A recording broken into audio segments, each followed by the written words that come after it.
महरम ज़ीस्त कोई बात है ये, दूर होते नहीं ख्यालों से, हर घड़ी आस पास रहते हो।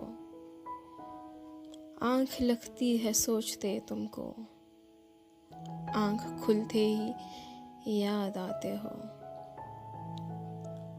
ख्वाब भी तुम सजाए रखते हो, सारी दुनिया भुलाए रखते हो। याद करके तुम्हारी बातों को बात बेबात मुस्कुराता हूँ। खुद से लगते नहीं जुदा मुझको, अपने अंदर ही तुमको पाता हूँ।